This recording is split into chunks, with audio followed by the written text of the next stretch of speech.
Hi, everybody. Welcome in. It's GC Live here on Gamecock Central. He's Jack Veltri. I am Kendall Smith. And happy Wednesday, everybody. We hope that you are doing well, and we are excited to be with you here on this bye week for South Carolina. But don't worry, there is still a lot to talk about here on the show today. Jack, let's check in. How are you? And everybody, let us know how you're doing down in the comments. Doing great, Kendall. I was just telling you before we hopped on, I am so glad it's the bye week. I feel like everyone here, fans, media, coaches, players, probably everyone needs a little bit of a break from game action because things have not been going too well for South Carolina.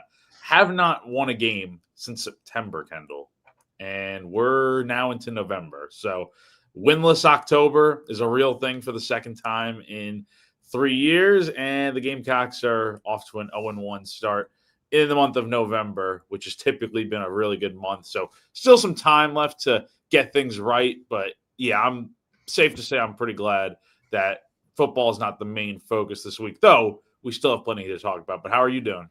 I am doing well. Thank you. Yeah, it is nice to have a little bit of break, like you said, from game action. I feel like it's been a lot of disappointing conversations we've had here on the show, to be quite honest. So we'll still talk about everything that's going on with the South Carolina football program. Basketball is back in action, which is very exciting. So we won't get into too much of that here today, but we do want to remind you to go over to GamecockCentral.com. Check out all of the content for men's and women's basketball. It's a very, very exciting time of the year for them. Fresh seasons mean you get a clean slate and an opportunity to start again. And when we talk about disappointing seasons, that's certainly something we mentioned over and over with the men's team last year. So they are hoping to start off on a better foot and then continue that throughout the season. But Jack, before we get into talking about all of the news with South Carolina football here today, let's talk about our good friend, Clint Hammond. Yes. So if you are in the market to potentially buy a home right now, or maybe you're just considering it, or it's just a thought that has crossed your mind, well, the guy to go to get in touch about all those needs is going to be our friend Clint Hammond over at the Mortgage Network with CMG Home Loans. So Clint has been in the mortgage industry for over 20 years now. He is also a lifelong Gamecock fan, just like all of you guys watching. And he's also a longtime supporter of Gamecock Central and all of our GC Live programs. So he will take you through the process step by step, help you out along the way, clear up any confusion you may have, and get you on that way towards purchasing that dream home that you've always desired, always wanted. Give him a call, 803-422-6797. The NMLS number for him is 71597, or go to clinthammond.com for more info. All right. Thank you, Clint, as always, for all of your support. You are helping power GC Live every Wednesday with Jack and I here on the show. And of course, Wes and Chris have their shows throughout the week as well. All of them are archived on YouTube, so check out past shows if you'd like. But let's get into the biggest news of the day, Jack. Right off the top, Mike Furrey is now the primary play caller for South Carolina. We are not using the term offensive coordinator because Shane had a quote earlier today, and let me pull it up here, as of course now it is not bearing with me. Okay, here we go. He said, "I wouldn't say we have an OC for the rest of the season. We have a really talented offensive staff that each and every week, as we always do, the offensive staff will work together," which is what they've been doing to put together the game plan. And then on game day, the primary play caller will be Mike Furrey, Beamer said Wednesday during his weekly appearance on the SEC Coaches Teleconference. So we're not calling him the offensive coordinator, but he is the primary play caller. And Jack, when you heard this, what was your initial response? Because I don't think that everybody anticipated this would be the choice. I know it was out there, it was floating around, it was talked about, but there were maybe a few other names on the offensive staff for South Carolina people thought maybe could take over the role. It's Furrey. We know he's done a good job, and the players really like him. But what do you think about the choice? I think it's probably the best choice. Now, I think you could have probably gone with others like Sean Elliott. You could have gone with Marquell Blackwell, who's previously called plays before. So you had a few options here. And Furrey's an interesting choice because he's South Carolina's wide receivers coach. And we do have the comment here from Michael Lynn. I believe Furrey called plays at Limestone, and you would be correct. So he was the head coach at Limestone from 2016 to 17, and then once again in 22 to 23. And you look at some of the offensive numbers that Limestone put up in those last 2 seasons that Furrey was there. Let's go back to 2022, 34.5 points a game, over 460 yards of offense. And then you go to 2023, a little bit lower, but 30 points per game and 448 yards of total offense per game. I mean, Kendall, I know that's Limestone. I don't even know what level Limestone's at. I know they're pretty low compared to – they're not even a school anymore. So that should tell you that level of football. But still, that type of offense is really good. And for context, South Carolina under Mike Shula this season has not even reached 350 yards of total offense in a single game. So the bar has been set pretty low for this Gamecock offense because of Shula and the struggles that this group has had this year. So I think this is a good move. And, you know, there's only 3 games left in the season. So I don't think we're going to see any drastic improvements. I think you can make a few tweaks here and there to maybe situationally what's called in certain moments of the game. Maybe that's where you see a big difference or certain wrinkles added to the playbook. But I think overall, we're just going to see probably the same type of offense because I don't think you can just change up an entire scheme in 2 weeks before the next game. But I think you can try to figure out, okay, what works with this offense, what doesn't, what plays are we going to call more often than not, and which ones are we kind of eliminating from Shula's playbook. Yeah, it is interesting. And, you know, you mentioned Sean Elliott. I know that was another name that people were discussing when talking about the interim OC, the primary play caller, whatever you want to call it. What do you ultimately felt led Shane to this decision?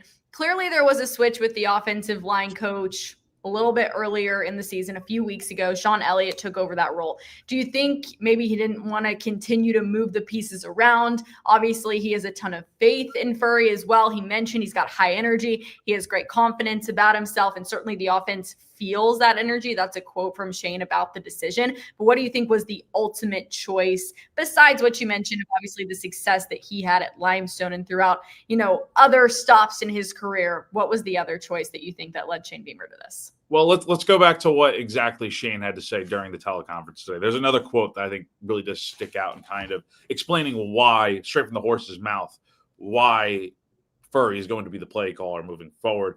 Beamer said, quote, he's played in the NFL. He's coached in the NFL. He's been a head coach in college. He's called plays in college. And that's the main thing. Just the understanding of our offense, understanding of our run and pass game, along with our other coaches. Nothing against them at all. Just Mike's the guy that has called plays in a game previously. So that right there should probably alone answer the question that you just asked, Kendall, of why is Mike Furrey calling plays for South Carolina? Why does Shane Beamer feel best about Mike Furrey calling plays for this program for the next 3 games? That should probably answer the question right there. And again, I lay out some of the stats before, averaging over 30 points a game in the last 2 seasons that Furrey was at Limestone. So look, it's not a direct comparison of like, oh, he did this at another SEC program. I mean, it was at Limestone, right? So it's not a direct comparison, but still, those offensive numbers, I think you take what you can at this point, and I think the bar, like I said, was set pretty low by what this offense did this season. I just find it hard to believe that Furrey would not be better, or it's hard. It would hard to be worse, in my opinion. Well, here's an interesting question. So you and I have not talked since Mike Shula was relieved of his duties on Sunday by Shane Beamer. This is our first time having a conversation live since. So do you think that he waited too long? We haven't really talked about the future of Lenoris Sellers on this show. I know at the top of the season, a lot of people expecting Lenoris to have this unbelievable year and go into the NFL. And now you look at the year that South Carolina's had, and you don't necessarily know if that will still be the case. So what do you think about this? Do you even think transferring would be on the table? Your initial thoughts, Jack? Yeah, let's take this. Let's dissect this a little bit. starting with the first part of the question, do I think Shane Beamer waited too long to fire Mike Shula? Yes, I do.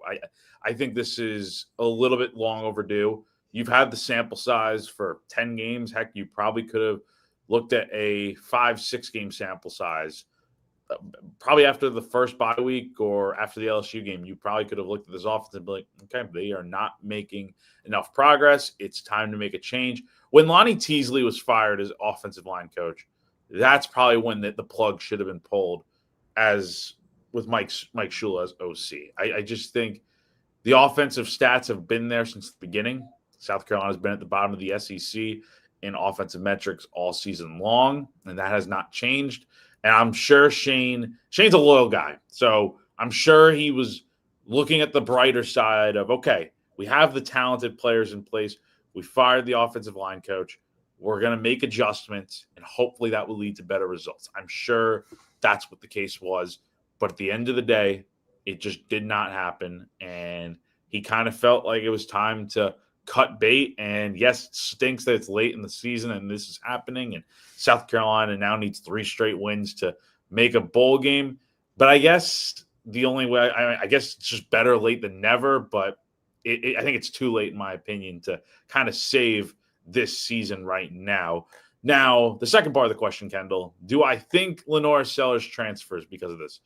Transfers because of Mike Shula being fired? No. Transfers at the end of the year because he feels like he could use another year of development and maybe he will not get the best development. I'm not sure. Personally, my take on it is I think he's going to the NFL draft. I have no insider knowledge on one way or another which way he's leaning on this. I think it's still too early to even talk about that. But I think given his talent, even with some of his struggles this season, he's regressed a lot. I think teams still view him in the NFL as a first-round draft pick. I mean, look at Anthony Richardson from 2-3 years ago when he was drafted 4th overall to the Colts, Kendall, and a lot of that was based on what he could be, not so much on look what he did in college because there wasn't much of a sample size there. Lenoris is going to be a 2-year starter if he goes to the NFL draft after this season. So there's a big enough sample size there. And you look at what he did under Dowell Loggins, and you kind of factor in, okay, look at the bad play calling this year. Look at the offensive line struggles. I think there's still a lot of talent there for Lenoris to develop. So I don't think he transfers. And honestly, I would be interested to see who South Carolina hires in the OC cycle here after the season, because I think that might have an impact on whether or not Lenoris does decide to stick around, whether he decides to go to the draft. I think transferring is the least of the options here. I don't see that happening. Jack's still holding firm that he believes Lenore Sellers will declare for the NFL draft, and we will obviously see. Time will tell. It's an interesting point, though, Jack, that you brought up. Whoever South Carolina hires as the new offensive coordinator will have a big impact on whether guys decide to stay, whether they decide to go, on recruits that are committed to South Carolina. This is an interesting question. I do want to get into who you think could be names that South Carolina will look into for the open role as offensive coordinator for the Gamecocks. But this is interesting here, okay? Because we are getting closer and closer to National Signing Day. And it's not as big of a deal as it used to be in the past because now, with transfer and everything like that, there's just so much going on. But you still look at it, it's coming up in December. And this is an important time for South Carolina to really lock in on those recruits that have verbally committed, maybe some of them that haven't and that are close to or still thinking about South Carolina throughout their process. Do you think that this could have a big impact? And then the other question on top of that is, how quickly does South Carolina need to make a decision for a permanent offensive coordinator after the season is over to try to make sure that you're salvaging as many recruits as you can? Well, I think you see it on Gamecock Central. You see it on Rivals. There's been some stories out there with quotes from different recruits that are committed to South Carolina that were asked about the change with Shula being fired. And basically the general seemingly consensus is that, just because Shula was fired does not change their commitment to South Carolina. I think most kids are there for not just a position coach. You're not committing for Mike Shula. You're committing to a school and what they have to offer overall, not just because of one coach.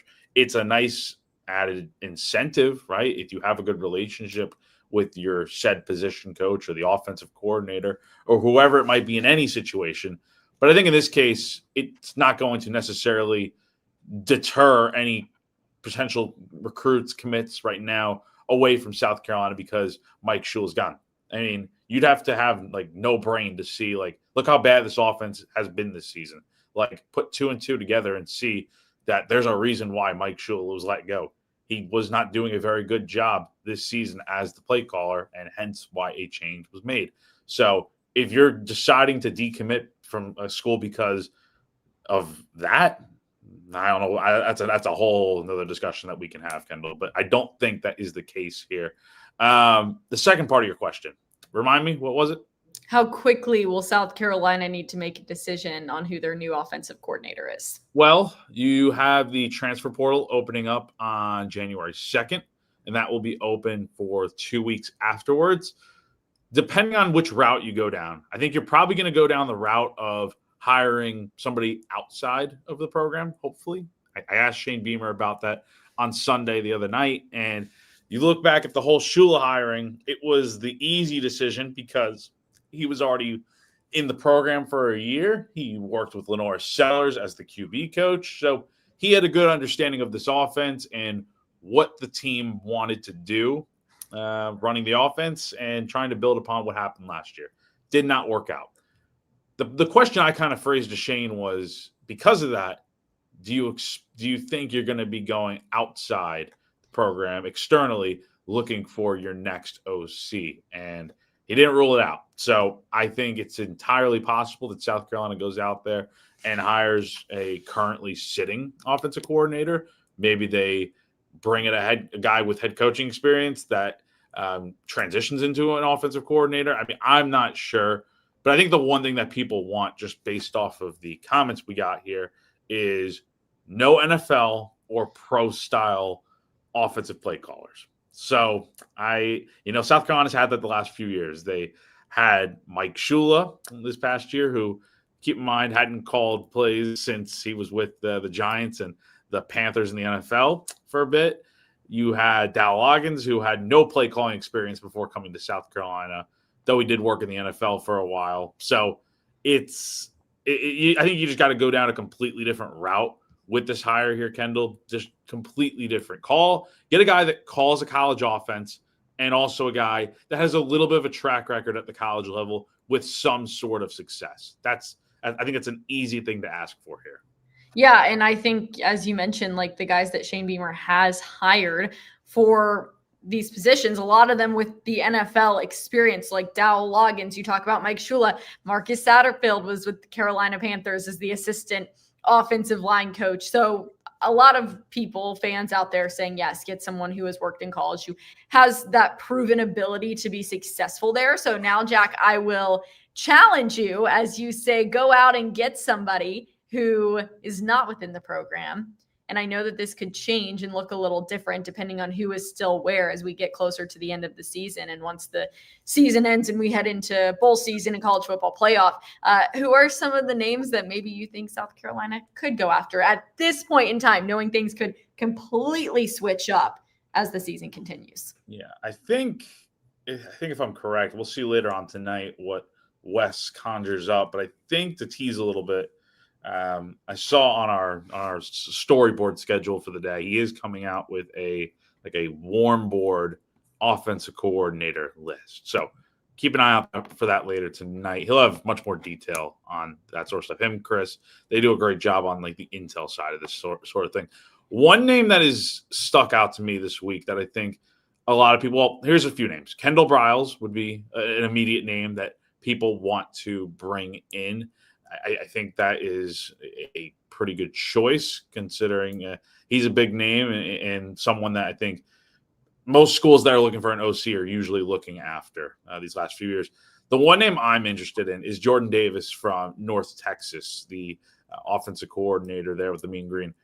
I mean, look at what North Texas has done this year. Really electric offense. Quarterback is playing outstanding this season. I mean, I know that's at a G6 school, but still, that might be the type of hire you make in this cycle, is going out there and getting someone that, not saying flies under the radar, but somebody that is definitely not the biggest name at the biggest school, right? Like, but I also think another name that gets brought up here that would be, I'd love to see this, is Gus Malzahn, who, if you guys know, I mean, he was the head coach at Auburn for the longest time. He was the head coach at UCF for a little bit, and he's at Florida State this year. And I know FSU has not been good this year, but that offense, the numbers don't lie. The offense has been pretty sharp in terms of the offensive stats out there. So this would be another name. I don't expect South Carolina to get Gus Malzahn, but it depends on what happens at Florida State too. If Mike Norvell gets fired at the end of the year, if that entire staff at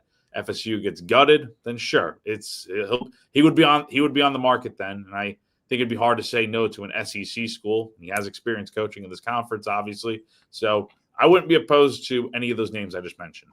I would not be opposed to Gus Malzahn at all. He is awesome. And obviously we talk about a track record. He certainly has a track record. I feel like Kendall Briles has been that name for the last few years. It's just been like the popular name that a lot of people have brought up. And like rightfully so, he's done a really great job, but he's been a name that has been tossed around for several different positions. And obviously South Carolina maybe wanting to give it a go. We'll see what happens. It is still pretty early on in the process. And I know that the Gamecocks will say they're focused on these next 3 games, and rightfully so. And Mike Furrey having to take over and see what he can do from that standpoint. But as you said, Jack, a lot of people hoping that this is an outside hire and maybe someone with a little more college football experience. So we will see what happens with that. But as we continue with our conversation here today, Jack, a couple of more sponsors that we want to give a big shout out and thank you to.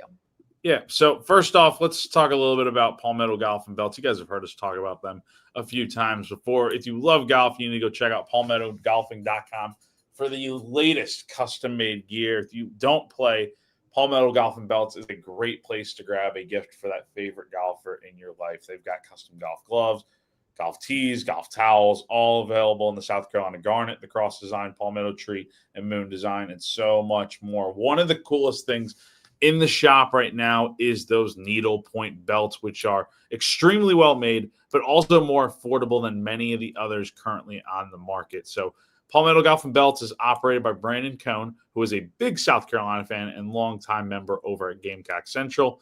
Our members on the Insiders Forum are loving the products that Brandon has in his shop, and he runs special deals all the time. So head on over to PalmettoGolfing.com today. Check out his shop, support a South Carolina fan and GC member, and get yourself some fantastic gear. Also got to give a quick shout out to Furrey Chevrolet. If you're a Gamecock fan who's interested in perhaps a new or used vehicle, make sure you check out our friends over at Furrey Chevrolet in Orangeburg, South Carolina. Led by a 4th-generation dealer in Joseph Furrey, the family-owned business over at Furrey Chevrolet has been serving the community for over nearly 100 years now, since 1926. It's conveniently located just off I-26 between Columbia and Charleston. The folks over at Furrey Chevrolet are local, trustworthy, and always transparent. The business began in St. Matthews and was built on honesty, integrity, and a handshake, and they still operate with those same principles to this day. So head on over to FurreyChevrolet.com today to get in touch. Check out their inventory and so much more. Okay, here's an interesting question. So as we continue, we know now with the transfer portal how you can kind of leverage a situation a little bit. So if you hire an offensive coordinator from a certain school or someone on the staff who has worked with a quarterback, they like each other and they have a great relationship, sometimes said quarterback might follow the coach to their new school. Is there any school out there, Jack, that you can think of where South Carolina might be able to make this happen? Not off the top of my head. I'm sure there are a few. There's definitely a few out there for sure. But I think this is more so answering the question just in general. Yeah, totally. I think it's definitely something that could be a package deal, like the reference here to John Mateer and Ben Arbuckle from Oklahoma, who were previously at Washington State last year, or Diego Pavia coming over from New Mexico State and bringing in a lot of those guys along with him. So it's entirely possible. And that might need to be the route that South Carolina goes down, especially if Lenore Sellers is not coming back. So really good question there. But also, here's another interesting question that I think we need to consider in this, because I think we all think that South Carolina is automatically just going to go outside and just try to hire a brand new coordinator. But what if this happens? What if Mike Furrey has some really good games for the next 3 weeks? Like, Kendall, I'm going to ask you the question. We'll kind of discuss. What is the bar for points per game needed to be scored for this to be a reality? Well, it's a good question. As you mentioned, the bar is already pretty low. So what I like off the jump, what I can think of immediately is I don't want it to be better, a little bit better than what we are seeing. And then automatically people are like, well, like give it a little more. You know what I'm saying? Like it needs to be like a significant amount better.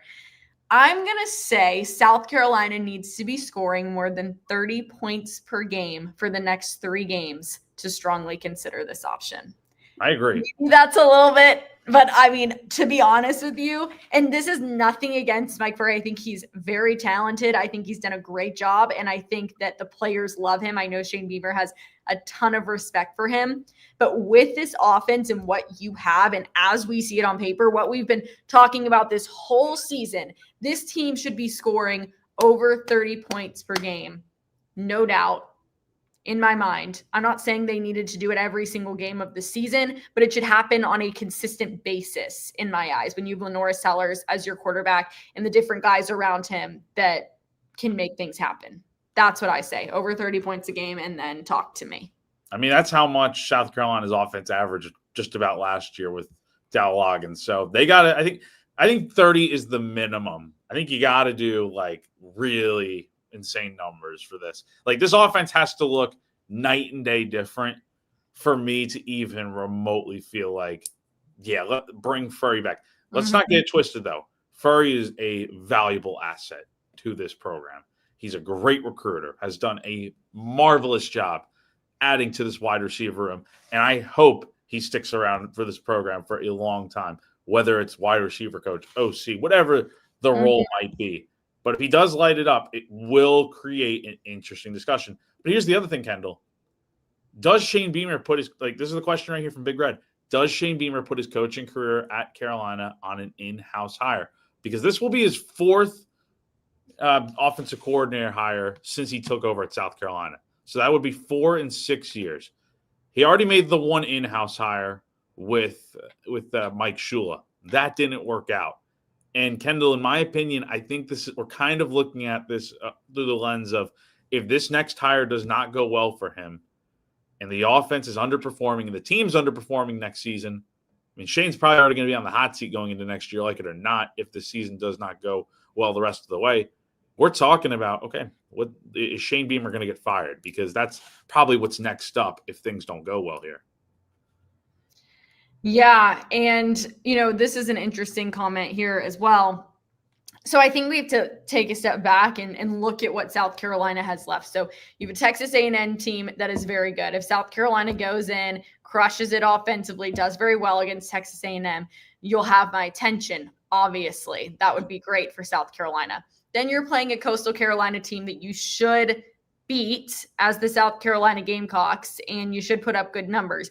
And then you're playing a very much deflated Clemson team that's been struggling throughout the year. And again, I think that's a game South Carolina should win. Now, if this change with Shula had been made prior to the Alabama game, then you're looking at 3 games, and I think you have a better sample size to really say, okay, you're playing Alabama, Ole Miss, Texas A&M.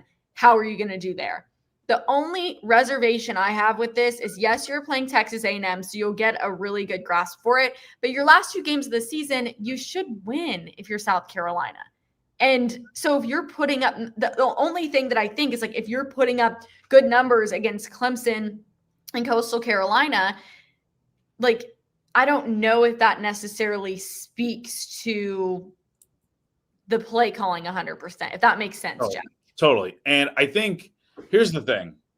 Like, South Carolina's got to be able to beat Texas A&M for any of this to even become a discussion.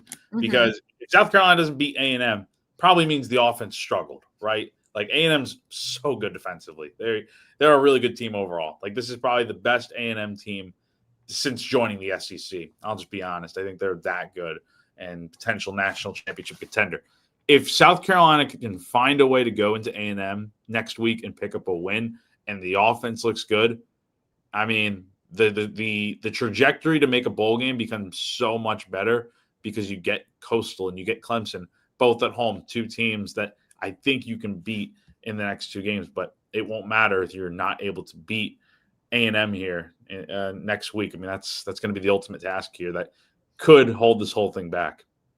Yeah, 100%. So there's a lot of ifs, ands, buts in the situation, and we'll just have to see how it all goes. But ultimately, I do think that this will be an external hire. That's what I'm leaning towards. I don't want to say I'm certain, but I feel strong about it. And again, there is always the caveat of what if Furrey does a really great job and South Carolina is putting up 45 points a game and crushing it, then, we can reevaluate. But I'm interested to see how the dynamic now goes for Lenora Sellers, because we've talked about it. It just seems like his confidence was maybe a little bit lower this season than what it had been last year, maybe a little less likely to take the risks. And we had been told over and over again that it hadn't been anything he was told from the coaching staff in terms of how he should be playing, what they're looking for from him. That had no effect on the way he was playing this year. That is what we were told. And so I'm interested to see if maybe there's a new level of confidence, or if we start to see some of the old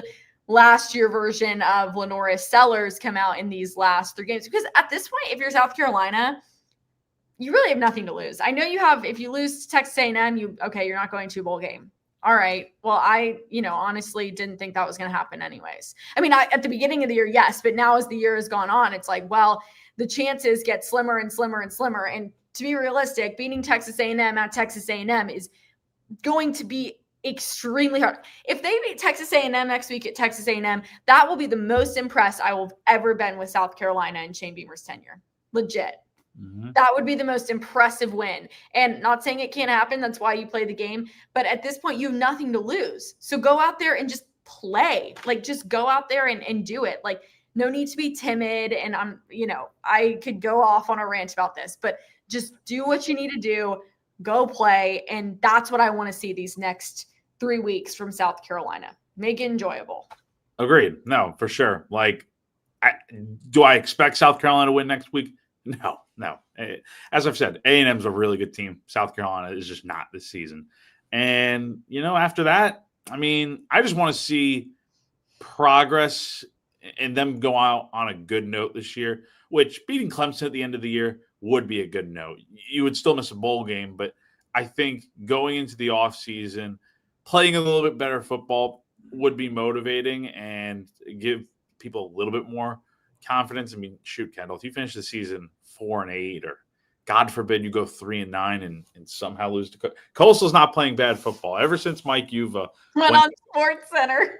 Oh my God, did you see? What'd you think of that? Hey, I mean, come on, that is such a cool opportunity. Good for Mike. That is awesome. And I love the jerseys. I think it's just so creative. That's the type of stuff you got to be doing. Like, getting the national media exposure. Give Mike Uva a raise already. Yeah, but Coastal's been playing some good football since he went down to Myrtle Beach. So Conway. Conway. Get it twisted. But I think South Carolina is going to find a way to get to at least 5 wins. It's just what happens next week. I think that's the main thing. I think they're going to take care of business in the final 2 home games. Here's the question I have, Kendall. I've thought about this for a little bit now. Let's say South Carolina does lose next week and then they win the final 2 games. They're 5-7, miss a bowl game, but they beat Clemson. Is the season a failure? Oh, yes. The season is a failure. Yeah. Okay. I'm sorry. Like, It is like you Agreed. expected a lot more out of this team. When you think about the way this team was ranked at the top of the season, they were in the discussion for the college football playoff. Lenora Sellers was in the Heisman Trophy conversation preseason. Yes, I don't think even if you go to a bowl game, even if you win 6 games, I still think that to a certain degree it was a failed season. Totally. I'm sorry. I know that that's harsh, but that's the reality of college football these days. And you know that I will always defend Shane Beamer, always, always, always, because I think he's fantastic. He's a great person, and he's always been amazing to me. But I think he would say the same thing. This season has been disappointing across the board, and everybody knows that. So we've already gone past that point. Like, I think it's just now about salvaging what you can salvage, building up as much confidence as you can at the end of the season, giving yourself some good notes to end on as you head into the offseason, as you get towards National Signing Day, the transfer portal opens up. You just got to put yourself in the best position possible, because you want those recruits, especially in those guys that are on your team that are maybe considering going into the portal. You want their last memories of this season to be something positive. Like, there's still something to be taken from this, even if you go 6-6, even if you go, 5-7, you still need to have those lasting memories for those guys that are on the fringe of thinking whether or not they're going to leave, or guys that are on the fringe of thinking whether or not they're going to decommit. They need to have those last memories of this season from South Carolina being positive. And even though Clemson and South Carolina both are not having great years, there's still going to be a lot of meaning in that last game. And that's why I think it's always important, but for some reason this year, it feels really, really important for both sides in terms of just like the morale. Like, the morale needs to get picked up on both sides, and like who's ultimately going to take it. You're right. I mean, that game at the end of the month, I just don't think it holds. Think about it. Last year, Kendall, when we were heading into the Clemson game, it was, man, this is a potential playoff matchup, like play-in game, because those two teams were ranked in the top 15 and just a really good game. And now this year, it's like, I mean, outside of the state of South Carolina, I mean, who really cares? I mean, it's just that type of feeling this year. But no, I agree with everything you just said. I mean, even if they do beat Clemson, even if they do go 6-6, look, the expectations were, I think, far too high coming into the year, and they've massively underperformed. They've had to fire 2 coaches now. They are still 1-6 in SEC play. Like, they're going to finish well under 500 in conference play, potentially go 1-7. I mean, that would be really, really bad. But, I mean, beating Clemson at the end of the year would be nice. But if you're not making a bowl game, at least, that should be the bare minimum for this program. Like, beating Clemson it's fine and all, but if you're not making it to the postseason every year, that's a struggle, and that's a real failure, in my opinion. Yeah, I think so too. I mean, going to bowl game should be the bare minimum. And, we always talk about like success isn't always linear, progress isn't always linear. And we've kind of had this the last few years with South Carolina and its football program. And last year it was a little bit more of a high. But when you go to Orlando and you play in a big time bowl game last year, and then this year, if you do go 6-6, you're playing in the Birmingham Bowl, which, no offense, but like, you want to see steps in the right direction. And I'm not saying that necessarily meant South Carolina going to the college football playoff this year, but you at least want to see them in a similar type of bowl game as they were in the Citrus Bowl. So yeah, it's not going to be that way. It's obviously very unfortunate. I know that more than anyone, probably the team and the coaching staff feel that sense of pain, and they feel the disappointment from what's been a really, really tough year for South Carolina. But you can't, sulk and hang your head, because the college football world keeps going and it keeps moving, and it doesn't stop for you to be sad and feel sorry for yourselves. And as much as everybody would want to do that and sit there and say, wow, this season was the worst season ever. Yeah, it wasn't good. And everyone watched it and saw it, and it was a massive, massive disappointment.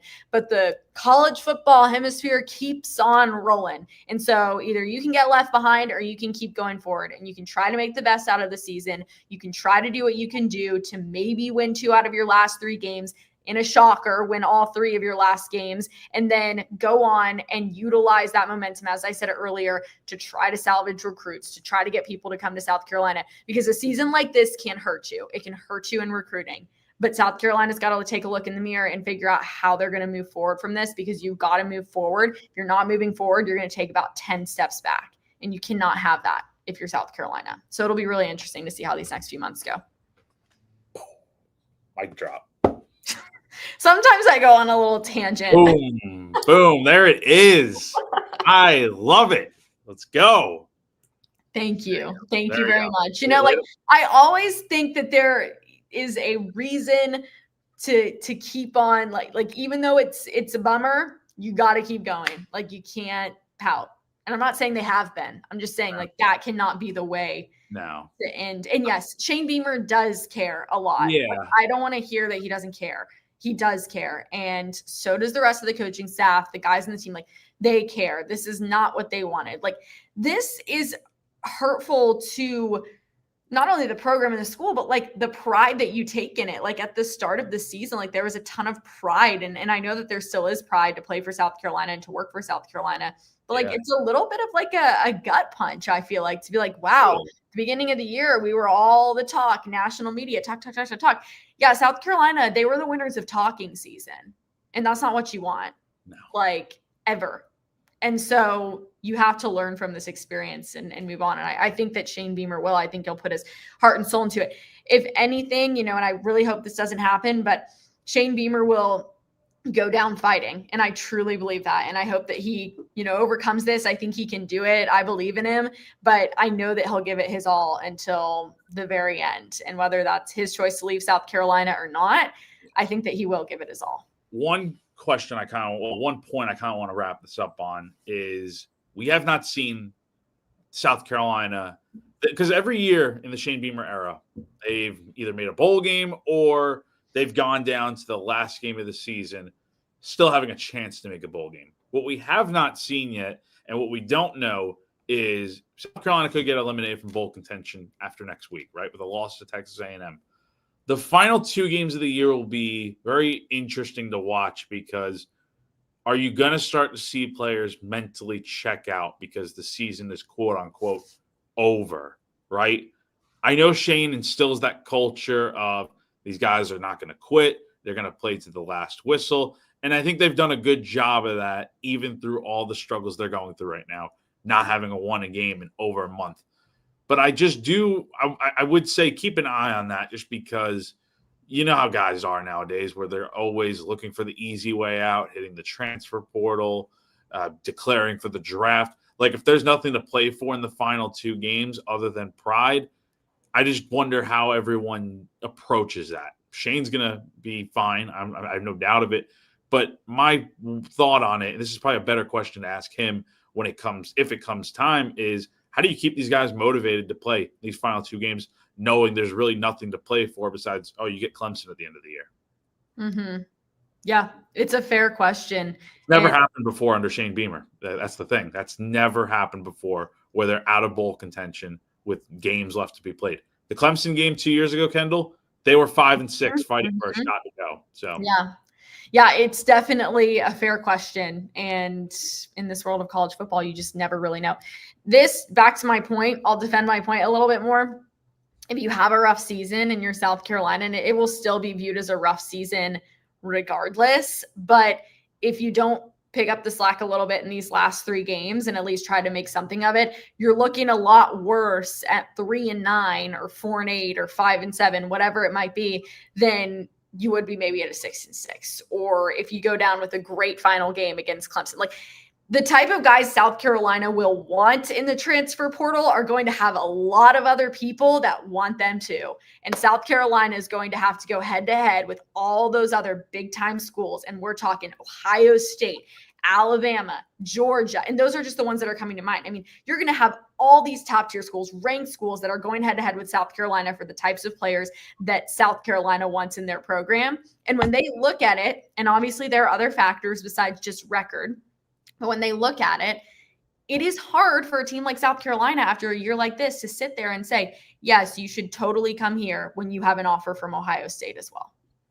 Totally. It just is. And that's the truth. And that's going to be the case for South Carolina with the transfer portal regardless this year. But it doesn't mean that South Carolina can't, get some guys to come play in Columbia that maybe do have offers from these bigger schools and decide, okay, I have more of a chance to play at South Carolina. Maybe Ohio State is just offering me and I'm going to be a third string guy for them. Like, there's a lot of factors that go into it, but you cannot be behind in this type of situation, because we always talk about it on the recruiting rundown too. Those big time recruiting battles, South Carolina will be in on those, no doubt. Type of players that the SEC schools are going for, that the Big Ten schools are going for, they're the same kind of guys. And so you are going head to head with these really, really big time schools. So it is just an interesting thing to think about. But yeah, I think we've gone on long enough today, Jack. We've certainly talked a lot, and we'll see how it goes. We wish Mike Furrey the absolute best as he takes over as primary play caller for South Carolina. We'll see what happens over these next few weeks. But I hope you enjoyed the bye week, Jack. You'll probably have basketball, though, and a lot of other stuff to get to this weekend. Yeah, basketball yesterday. I'm heading to Charleston for some baseball tomorrow. And yeah, we'll take a little bit of the weekend off before getting ready to roll next week. So we'll still have staff picks out. I don't know about before the sandstorm this weekend, because there won't be a sandstorm. We'll do that at college. We'll figure that out next week with College Station. But yes, Jack will be on the road again. Definitely no before the sandstorm this weekend. So. And thank you very much to Jack. He needs that. Yeah. The Islanders, they lost a bad one last night in overtime. So. Well, at least they got a point. Hey, yeah, that's all you can ask for. So. All right, everybody. GC Live here on Gamecock Central is officially over. I'm Kendall Smith. He is Jack Veltri, and we'll see y'all soon. Have a great day. Bye.